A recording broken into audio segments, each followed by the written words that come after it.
Olá, seja muito bem-vindo, muito bem-vinda a mais um episódio do nosso videocast. Hoje nós vamos falar sobre um assunto que está super em alta, que são as canetas emagrecedoras. Você provavelmente já ouviu falar muito delas, mas será que você sabe o que realmente acontece quando a gente usa essas canetas? Será que elas funcionam de verdade? Quais são os benefícios e os riscos? São muitas dúvidas, né? Então, para responder a todas as nossas perguntas e outras mais, eu tenho o prazer de receber o Dr. Paulo Miranda, que é especialista em endocrinologia e metabologia e que vai nos ajudar a separar fatos de mitos sobre o uso dessas medicações. Dr. Paulo, seja muito bem-vindo. O que não vai faltar são perguntas para a gente esclarecer. Muito obrigado, é um prazer estar aqui falando com você, Ana, e queria agradecer o convite, para estar aqui e falando desse tema que realmente é um tema da hora, todo mundo quer saber e realmente importante. Dr. Paulo, para começar, essas canetas emagrecedoras que se popularizaram muito aí nos últimos dias, a gente sempre vê alguém usando nas redes sociais. Elas funcionam de verdade? Ana, nós temos um histórico grande dessas medicações anti-obesidade que foram lançadas há mais de uma década. Então tudo começou com a liraglutida lá atrás, Victoza e Saxenda, que já trouxe um avanço no tratamento do diabetes e também da obesidade, e agora nós temos semaglutida e tirzepatida. Essas medicações, elas trazem estudos eficazes e trazem estudos com segurança para o tratamento dessas pessoas. Então, isso é importante porque muitas vezes é guardado de muito preconceito o tratamento da obesidade, o tratamento do sobrepeso, porque historicamente temos medicações que faziam mal à saúde para que as pessoas perdessem peso. Não é a situação que temos agora. São medicamentos que foram lançados através de estudos de longo prazo, programas de desenvolvimento e de protocolos de estudo muito bem desenhados e que realmente podem ser utilizadas com acompanhamento médico e com indicação médica para o tratamento dessas pessoas, o que é muito bom. Dr. Paulo, por que essas canetas elas têm sido tão divulgadas, tão destacadas e têm ganhado tanto espaço no mercado? Justamente porque, principalmente semaglutida e tirzepatida, são medicamentos que vieram cobrir um hiato terapêutico que a gente tinha no passado. Ou seja, a gente tinha as mudanças de hábitos de vida e algumas medicações que podiam ser utilizadas para o tratamento dessas pessoas que iam fazer uma perda de peso de até 10% em média do peso corporal inicial. Então a gente está falando, por exemplo, uma pessoa que estava ali com 80 quilos e queria chegar... Vamos pensar assim numa pessoa que estava com 100 quilos, e tinha uma meta de perda de peso, de chegar a 80. Ou seja, uma meta de perda de peso de 20% do peso corporal. Explicando isso para você, quando a gente faz um planejamento do tratamento da pessoa com obesidade, sobrepeso, o tratamento, os indicadores de sucesso de tratamento, quando se diz em relação ao peso, passam pelo percentual de perda de peso almejado. A gente não quer um peso normal, a gente quer uma redução percentual que, do ponto de vista científico, comprovadamente melhorará a condição de saúde daquela pessoa, certo? Doutor, ficou muito difícil de explicar. Então vamos tentar entender aqui. Certo. Quando a gente pensa, já tivemos vários medicamentos que ajudaram a combater a obesidade. O que essas canetas elas trazem que as pessoas têm sido atraídas a ela? Então, é uma promessa de emagrecimento rápido? Foi noticiado desta forma. Mas do ponto de vista da ciência, o que eles trazem são medicamentos seguros e eficazes que têm uma potência de ação melhor e maior do que as terapias farmacológicas disponíveis no passado. Então elas cobrem uma potência, uma capacidade de redução de perda de peso, que vai acima de 10%, chegando a mais de 20% do peso corporal em média para esses pacientes, e isso que fez com que as pessoas tivessem um olhar diferenciado agora para esses medicamentos. As pessoas e a mídia também. Por quê? Chegamos a ter agora medicamentos que conseguem realmente atingir percentuais de perda de peso que são aqueles que a gente almejava anteriormente. Porque com esses percentuais nós melhoramos qualidade de vida, diminuímos as doenças associadas à obesidade e melhoramos a sobrevida dessas pessoas. E a ciência já mostra isso pra gente.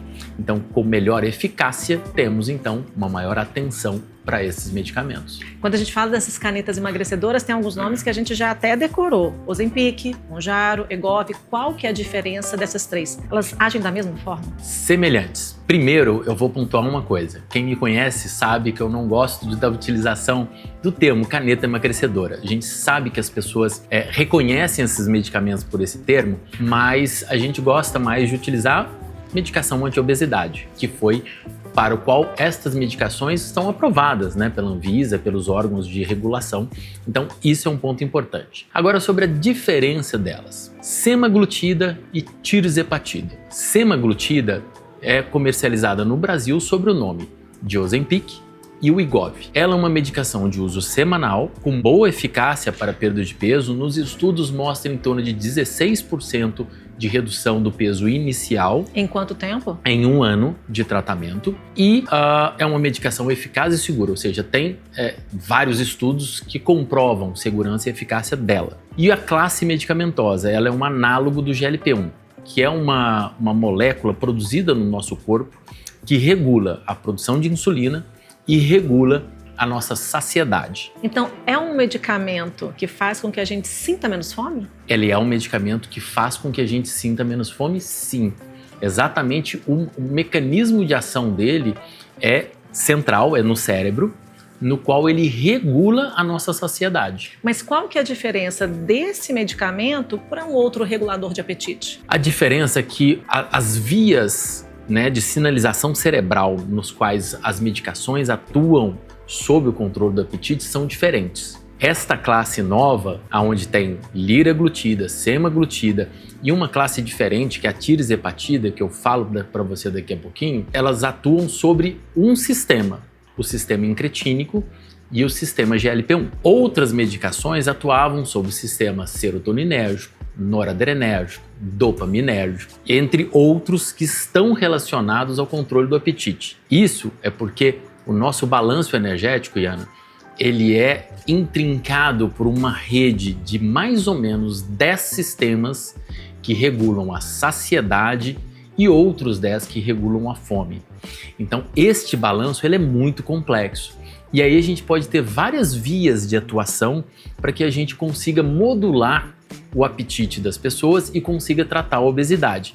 Alguns são mais eficazes, outros são menos eficazes. Doutor, o senhor falou uma coisa que me pegou. Fome é diferente de saciedade? Sim. Olha só, há mecanismos orgânicos que regulam a saciedade, que induzem saciedade, e há mecanismos orgânicos que induzem a percepção de fome. Então, quando a gente sente fome, é porque há sinalização de hormônios e neurotransmissores que determinam aquela sensação de fome. Quando a gente está saciado, é porque existe uma sinalização de peptídeos, hormônios e neurotransmissores que vão sinalizar pra gente a saciedade. E as canetas ajudam na regulação tanto da fome quanto na saciedade? Exatamente. Essas medicações, elas modulam um dos sistemas, que é o sistema GLP-1, para o controle do apetite. Agora, se o Ozempic, que é o nome do medicamento, que a gente conhece muito, inclusive tem aquela expressão cabeça de Ozempic, que daqui a pouco o senhor vai me explicar o que é a cabeça de Ozempic. Então, se esses medicamentos, como o Ozempic, ele promete aí uma redução de peso de 16% do peso corporal, o Mounjaro, a perda, o percentual é maior? Terminando então a nossa comparação. Como eu disse, a semaglutida tem esse perfil, atua no GLP-1, perda média de peso de 16% do peso corporal, com um perfil de segurança e eficácia muito bem estabelecido. Tirzepatida, que é o Mounjaro. Mounjaro é uma medicação de uma classe nova. Ela atua sobre o GLP-1, mas atua sobre outro receptor também, que é o receptor de GIP. Atuando nesses dois receptores, nós temos um resultado de perda de peso média, com a dose máxima disponível da medicação, de média de 22% do peso corporal, o que é um resultado muito bom. É uma notícia muito boa para aquelas pessoas que precisam de tratamento para obesidade, porque boa parte delas precisavam de média de perda de peso nesta monta, né? Porque partíamos de peso 110 quilos, 120 quilos, mais de 100 quilos, ou seja, é um efeito muito bom, certo? E com também um perfil de eficácia e segurança muito semelhante, o que também é muito bom, ou seja, são medicamentos que têm semelhanças com algumas diferenças, semelhanças em relação à segurança, uma certa diferença em termos de mecanismo de ação e de potência de ação, né? E isso faz com que a gente tenha, então, uma disponibilidade de tratamentos hoje para as pessoas que precisarem desta atenção. Esses medicamentos, eles são indicados para quem? Todo mundo pode recorrer ao Ozempic, ao Mounjaro, ao Wegovy? A aprovação destas medicações no Brasil, quando a gente fala, né, de semaglutida, Ozempic e o Wegovy. Ozempic é aprovado para o tratamento do diabetes do tipo 2. O Wegovy aprovado para o tratamento de sobrepeso associado a comorbidades ou obesidade, ou seja, índice de massa corporal acima de 30. E o Mounjaro só tem a tirzepatida no Brasil, só esse nome comercial, Mounjaro, aprovado para o tratamento do diabetes do tipo 2 e também para o sobrepeso associado a comorbidades ou para o tratamento da obesidade. Ou seja, para quem não geralmente não é para aquela pessoa que quer utilizar por um período curto para perder poucos quilos sem um acompanhamento médico. Então, a medicação não foi desenhada para esta finalidade. A gente vê que tem muitas pessoas achando que as canetas emagrecedoras são para quem quer ter um emagrecimento fácil e rápido.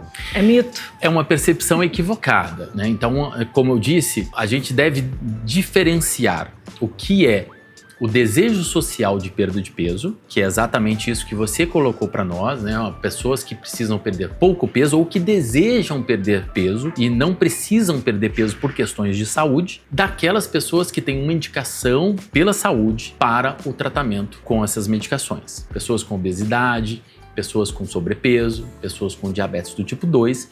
Então essas pessoas têm uma indicação médica para o uso, precisam do uso para melhoria da sua condição de saúde. O desejo social de perda de peso é outra coisa. As medicações não são feitas para isso. Para essa finalidade, nós temos outras modalidades. Por exemplo? Mudança de hábitos de vida, né? Organização do dia a dia. Então, principalmente a mudança de hábito de vida atende muito bem perdas de peso de pequena monta. O que a gente considera como uma pequena monta? Até 5% do peso corporal inicial. Então, perdas de peso menores do que 5 quilos, 3 quilos, né, são atingidas por mudança de hábitos de vida. Perdas de pesos mais intensas, aí sim a terapia farmacológica vai fazer diferença e vai ajudar essa pessoa para que ela obtenha o resultado que ela precisa para a sua saúde. Mas o uso dessas canetas faz com que os hábitos de vida não precisem ser alterados, ou seja, pode continuar comendo da mesma forma, bebendo da mesma forma, pode continuar sedentário só recorrendo à caneta, doutor? De forma nenhuma. Não! De forma nenhuma. Todos os estudos foram feitos com o uso da medicação associado à mudança de hábitos de vida, tá? Então, a base do tratamento do diabetes do tipo 2, do sobrepeso, da obesidade, a base perpassa pela mudança de hábitos de vida. Então, ter boa qualidade de sono, alimentação saudável, prática regular da atividade física, controle do estresse, todas essas ferramentas são fundamentais para que a gente tenha saúde no longo prazo. Os nossos hábitos são fortes determinantes da nossa saúde e vão além do peso. Aí a medicação ela se soma a essas mudanças e traz resultados realmente muito importantes. E é importante que se tenha essa mudança dos hábitos de vida justamente para que outros indicadores de mudança, como melhora da qualidade de sono, melhora da pressão arterial, melhora do controle glicêmico, melhora do colesterol, vários outros fatores que precisam ser modificados melhorarão também com o tratamento combinado. Então não adianta usar só a caneta. De forma nenhuma. Nós precisamos de ter as mudanças de hábitos de vida, ter hábitos saudáveis e, quando indicado, a terapia farmacológica somado a essas mudanças vão trazer melhoria da condição de saúde. E isso é uma uma questão muito importante. Não modificar hábitos e usar a medicação vai trazer para você perda de peso? Talvez, mas saúde provavelmente não. Excelente ter esse entendimento, porque no final das contas, então, as canetas emagrecedoras não fazem milagre. A gente não tem realmente milagre, até porque uma das dúvidas mais frequentes é: e quando eu parar? Essa era a minha próxima pergunta, doutor. O que acontece quando a pessoa interrompe o uso das canetas? O que acontece, na grande maioria das vezes, é o reganho de peso. Total, tudo que você perdeu, você corre o risco de ganhar quando você para de usar o Boa medicamento? parte das pessoas, sim. Então, os estudos feitos já no processo de desenvolvimento dessas medicações, antes mesmo da sua aprovação aqui pela Anvisa, já mostravam para nós que a perda de peso sustentada acontece durante o uso da medicação. A interrupção da medicação, em média, é acompanhada pelo reganho de peso, lento e gradativo, até o retorno ao peso original. Isso por quê, Iana? Não é... Aí é um outro se vingando da preguiça, não é? Não é culpa da pessoa, não é culpa do medicamento, não é um erro do tratamento, porque isso tudo foi colocado e é colocado sistematicamente, né? Ou seja, a pessoa usa uma medicação para a perda de peso, perde o peso, interrompe o tratamento e depois não consegue sustentar a perda de peso e ela é responsabilizada pela falha de tratamento. Não é. O que a gente sabe, então, é medicamento que não é utilizado, não faz efeito. E a obesidade é uma doença crônica, complexa e altamente recidivante. Isso está no conceito da obesidade. Em todas as sociedades científicas, quando a gente define a obesidade, a gente define ela desta maneira: complexa, crônica e recidivante. Por quê? Porque boa parte das pessoas que passaram por qualquer tipo de tratamento para a obesidade, se esse tratamento não é sustentado ao longo do tempo, há reganho de peso. Isso acontece pela mudança de hábitos de vida, pelo tratamento farmacológico ou pelo tratamento cirúrgico. Doutor, mas aí uma coisa que a gente precisa entender: o tempo médio de uso dessas canetas dentro de um tratamento contra a obesidade costuma ser de quê? O senhor tinha mencionado 1 ano. Ou depende, cada pessoa vai ter um tempo específico. Os estudos iniciais que demonstraram as perdas de peso que nós comentamos anteriormente foram com 1 ano de duração. Mas hoje nós temos estudos com 2 anos, 4 anos ou mais de acompanhamento. Ou seja, nós já sabemos que elas têm eficácia e segurança de longo prazo na sustentação do peso perdido. A média de tempo de perda de peso é que varia de 12 a 15 meses de acordo com as medicações. E depois disso? E depois entra na fase de platô, manutenção, de estabilização, que é mantida desde que mantido o tratamento. Para a maioria das pessoas. Existem pessoas que após a interrupção da medicação conseguem manter o peso? Sim, existe. Como? É uma menor parte das pessoas. Nós não temos como definir isso antes, tá? E nós não temos indicadores que vão determinar que aquela pessoa responderá. O que nós fazemos na prática clínica para o acompanhamento dessas pessoas?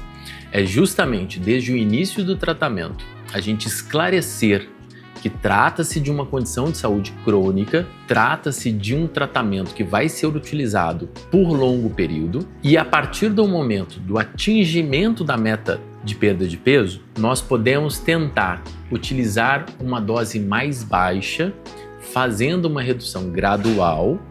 E caso a gente consiga uma redução até a suspensão da medicação, isso pode ser feito em situações específicas, né? E sempre com um acompanhamento médico para que a gente realmente tenha a garantia da sustentabilidade do resultado de tratamento. Doutor, eu acho que é muito interessante a gente abordar esse ponto, porque quando a gente pensa na caneta como um medicamento milagroso, a gente descobre que ele não é milagroso, que ele tem uma função, ele tem um período de atuação, mas que você não usa 1 mês, perdeu o peso que você queria e acabou. É preciso ter uma continuidade e uma manutenção, ou seja, o uso dessas canetas tem que ser feito de uma forma muito responsável.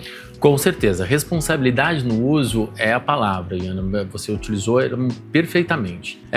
O diagnóstico tem que ser bem feito, ou seja, a partir do momento que uma pessoa pensa que ela precisa de tratar o excesso de peso, o excesso de gordura dela, a partir dessa definição, ela precisa seguir alguns passos, né? O primeiro é procurar um profissional para ser o responsável pelo seu acompanhamento.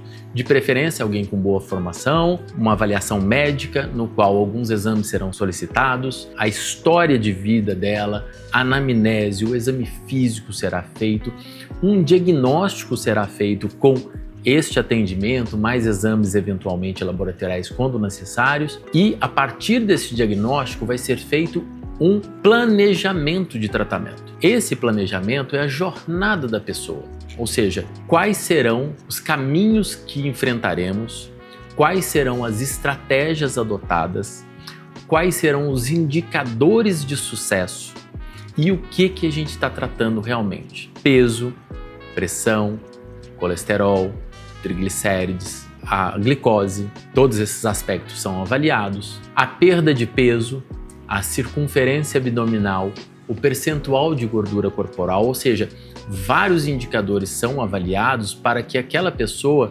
seja acompanhada e determinado o melhor tratamento para aquele indivíduo.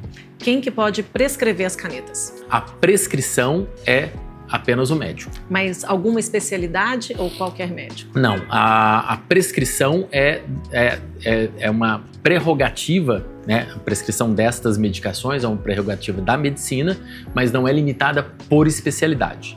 Agora, a pessoa que quer fazer um emagrecimento consciente, com responsabilidade, tem que procurar que tipo de profissional? A recomendação, geralmente, é que procure um especialista nessa área, né? A especialidade que trata do sobrepeso, obesidade, diabetes é endocrinologia e metabologia. Então, os especialistas nessa área são profissionais treinados, né, desde a sua residência, da sua formação, para o tratamento dessas condições de saúde e com os conceitos adequados, porque sempre nos preocupa muito a quantidade de conceitos equivocados que circula nas mídias sociais e eventualmente fica sendo repetido por profissionais. Lembrando que a fonte de informação segura, ela é fundamental para que a pessoa consiga tomar decisões adequadas para a sua saúde. Tomar decisões pautadas por informações de má qualidade vai fazer com que as pessoas percam saúde. E para quem é contraindicado o uso das canetas emagrecedoras? De maneira geral, pessoas que eventualmente têm alguma alergia à medicação ao constituinte, que é raro, e pessoas que não precisam da medicação, ou seja, não cumprem a indicação dela. Como trata-se de medicações que têm uma segurança bem estabelecida, a gente não tem contraindicações específicas assim, mas em bula, pacientes com histórico de pancreatite, pacientes com histórico de câncer de pâncreas, pacientes com histórico de câncer medular de tireoide, ou seja, situações raras e específicas que são avaliadas pelo médico quando da indicação da terapia. Mas, de maneira geral, são poucas as contraindicações. Doutor, e como é que fica a questão da massa magra? A pessoa que utiliza a caneta emagrecedora, ela vai perder massa magra? Ela vai perder músculo ou perde só gordura aí nesse processo? Essa é outra pergunta extremamente importante e que a gente vê nas mídias sociais, né, correndo muita desinformação. O que os estudos mostram sobre massa magra? Toda vez que nós perdemos peso, há uma perda percentual de gordura e há uma perda percentual de massa magra. Esse percentual varia. O ideal é que a perda percentual de massa magra seja inferior a 30% do total de perda de peso perdido. Qual que é o ideal, né? O que a gente almeja é que a perda de peso seja 100% de gordura. Tem jeito? Tem jeito. Como? O que a gente observa nos pacientes, né, na vida real, quando nós temos um tratamento bem acompanhado, com uma progressão de dose da medicação em tempo adequado, acompanhado de uma orientação alimentar, da prática regular de atividade física, do controle do sono, ou seja, acompanhado de um bom ajuste de hábitos de vida, há uma minimização ou até mesmo uma intensificação do ganho de massa magra. Ou seja, é possível ter perda de peso, né, com preservação ou perda pequena de massa magra dos pacientes. E a questão da flacidez, doutor? Porque a pessoa que passa por um processo também de uma redução de peso muito grande, a gente também vê que muitas vezes a flacidez acompanha. Tem como evitar isso? A flacidez, ela foi muito percebida nos pacientes que passavam por cirurgia bariátrica, né? Então, inclusive, faz parte, né, do pacote de cobertura tanto do SUS quanto dos planos de saúde, a cirurgia plástica depois da cirurgia bariátrica. Quando se há uma perda de peso intensa, há uma mudança corporal e algumas vezes precisa-se de alguma correção estética ou até funcional para que a pessoa se sinta melhor depois desse processo de perda de peso. Mas isso acontece quando há perdas de peso muito intensas. Para pessoas que vão perder 10, 15% do peso corporal, geralmente esse impacto não é tão grande. E a flacidez, ela vai ser combatida com aquilo que eu falei: boa alimentação, um processo de perda de peso bem controlado e atividade física para preservação de massa magra. Aí nós temos um resultado que vai agradar tanto do ponto de vista de estética a pessoa, que a gente sabe que é importante, mas também a sua saúde. Doutor, tem uma expressão que a gente vê muito nas redes sociais que é cabeça de Ozempic. O que é o que acontece com a cabeça das pessoas que usam Ozempic? Existem centenas de comentários sobre esse tema e outros temas que imputam muito preconceito sobre o tratamento das pessoas com obesidade e sobrepeso, né, Iana? Então, primeira coisa, este é um comentário preconceituoso, que afasta as pessoas da busca de um tratamento de saúde, e a gente deve esclarecer realmente. Isso surgiu de um comentário de um norte-americano que observou que algumas pessoas que perderam muito peso tinham uma redução da gordura facial, né, e tinham uma mudança da sua expressão facial. Isso acontece. Quando se perde peso, se perde gordura facial e se tem uma mudança da sua face. Mas isso não é por causa da medicação, é por causa da perda de peso. E deve ser tratado, né, quando se há uma modificação, deve ser tratado com os procedimentos dermatológicos hoje disponíveis que ajudam muitas pessoas, né, no seu cuidado. Mas não é a maior parte das pessoas que enfrentará qualquer tipo de modificação assim. E ela é fruto da perda de peso e não da medicação.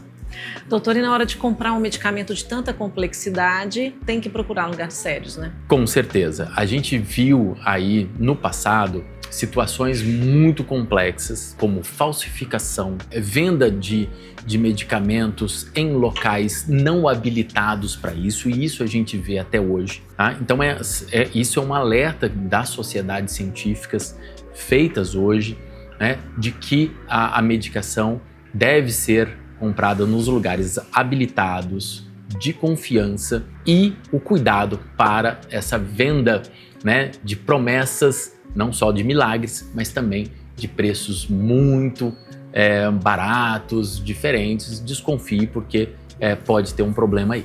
Doutor, é possível uma pessoa que começou a fazer o uso da caneta ficar sem a caneta e manter o peso estável? A maior parte das pessoas precisará da medicação cronicamente. Algumas condições de saúde são importantes a gente manter, porque os estudos demonstraram eficácia para redução de desfechos importantes, como mortalidade, com pessoas com obesidade, diabetes e insuficiência e doença renal crônica, e pessoas com obesidade e diabetes e histórico de eventos cardiovasculares. Então, para essa população, é recomendado a medicação contínua por causa de outros benefícios que vão além da perda de peso. Que são? Proteção cardiovascular e proteção da piora da doença renal crônica. Então, esses efeitos são importantes para a proteção da saúde no longo prazo. Quando a gente fala das pessoas que não têm condições específicas, ou seja, não tem uma indicação para perpetuação desse tratamento, aí a gente pode pensar numa regressão contínua a partir do atingimento da meta de perda de peso,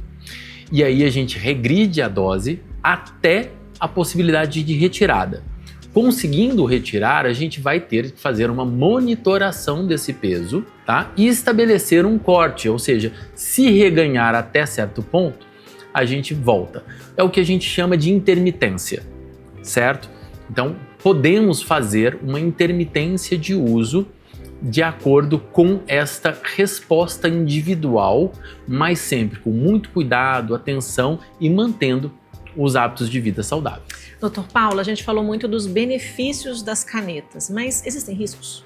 Existem os efeitos adversos, né? Isso está muito bem determinado nos estudos que foram feitos durante o programa de desenvolvimento dessas medicações. Quais são os principais do trato gastrointestinal? Então, sensação de náusea, a percepção de empachamento, aquela sensação de barriga cheia, isso acontece com frequência. Alterações do hábito intestinal, tanto constipação quanto diarreia podem acontecer, porque são medicações que interagem ou têm efeitos sobre o trato gastrointestinal, e vômitos.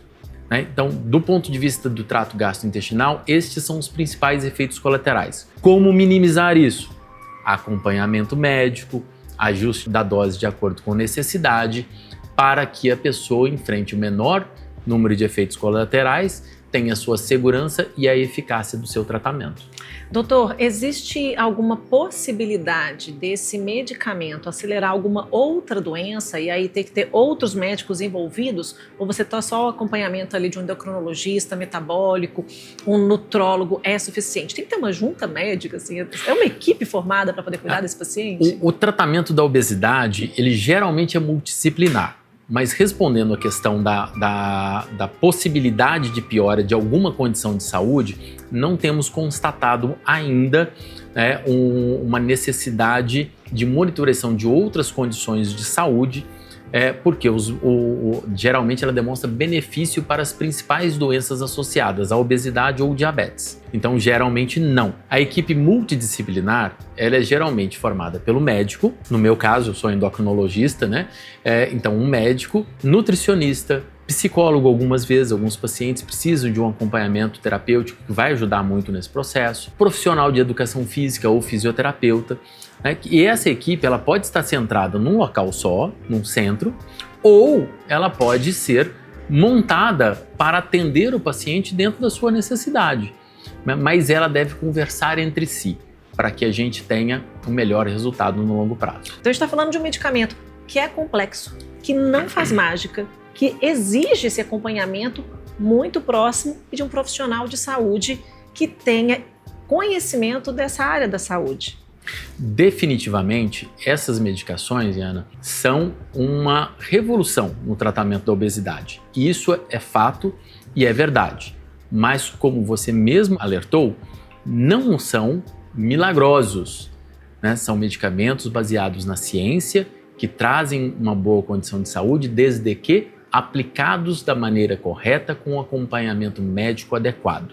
Assim, a gente tem melhora da condição de saúde. A partir do momento em que a pessoa começa a fazer o uso das canetas, o resultado tende a aparecer em quanto tempo? É variável entre as pessoas, né? Mas como a gente sempre começa com uma dose baixa, para que a gente consiga minimizar os efeitos colaterais, a gente deve ter bons resultados em até 3 meses de acompanhamento. Geralmente é o tempo para que a gente tenha um resultado substancial e uma medida adequada da percepção de resposta à terapia para aquela pessoa. Existem pessoas que aproveitam viagens internacionais para adquirir esse medicamento fora do Brasil. Isso é indicado? Alguns pacientes têm feito isso quando já utilizam doses que não estão disponíveis no Brasil hoje. Para o seu uso individual, não há um problema, desde que comprado da maneira correta, também em ambientes de segurança. Importação em escala, só quem pode fazer é a empresa que controla a patente da medicação e que vende via as redes farmacêuticas que têm a habilitação para a venda desses medicamentos. Então, evitar comprar em clínicas e outros ambientes que não são habilitados para a venda de medicamentos. Ou seja, doutor, apesar do nome ser simpático, né, canetas emagrecedoras, a gente está falando de um medicamento muito sério, um medicamento que ele atende a uma demanda do mercado de pessoas que de fato precisam desse recurso para poder resolver questões de saúde, mas a gente não pode achar que porque chama caneta emagrecedora, que é algo simples ou que é só você pegar, inclusive, de uma outra pessoa e utilizar. Com certeza não. O tratamento ele é individualizado e baseado numa prescrição médica e num plano terapêutico de longo prazo que envolve múltiplos indicadores. A pessoa deve receber o tratamento que é indicado para ela, não para outra pessoa. Quando bem indicado, as medicações são uma revolução da ciência e trazem grandes benefícios. Mas não podemos achar que medicamentos são balas, né? Ou seja, a gente não usa medicamento simplesmente sem acompanhamento, né? A automedicação ela é sempre arriscada. Pode ter o nome de caneta, mas a gente não pode esquecer que a gente está falando de um medicamento injetável. Exatamente. Nós estamos falando de medicamento que tem o benefício, mas tem também os seus riscos e também a gente tem que estabelecer os objetivos de tratamento. E isso só é feito com uma indicação e acompanhamento médico. Dr. Paulo, muito obrigada por essa conversa tão profunda e tão esclarecedora.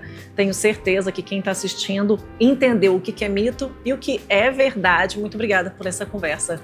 Foi um prazer, Ariana. Mais uma vez agradeço o convite e espero ter esclarecido bem essas dúvidas todas. Imagina, doutor, muito obrigada. E olha, para quem está nos assistindo, fica aí a mensagem. A caneta pode ser uma ferramenta valiosa, mas ela não substitui hábitos de vida saudáveis e, acima de tudo, tem que ser usada sempre com o acompanhamento médico. E se você gostou aqui desse episódio, dessa conversa, já deixa o seu like, compartilha com quem precisa ouvir esse conteúdo e se inscreve no canal para não perder os próximos episódios. Até a próxima. Tchau!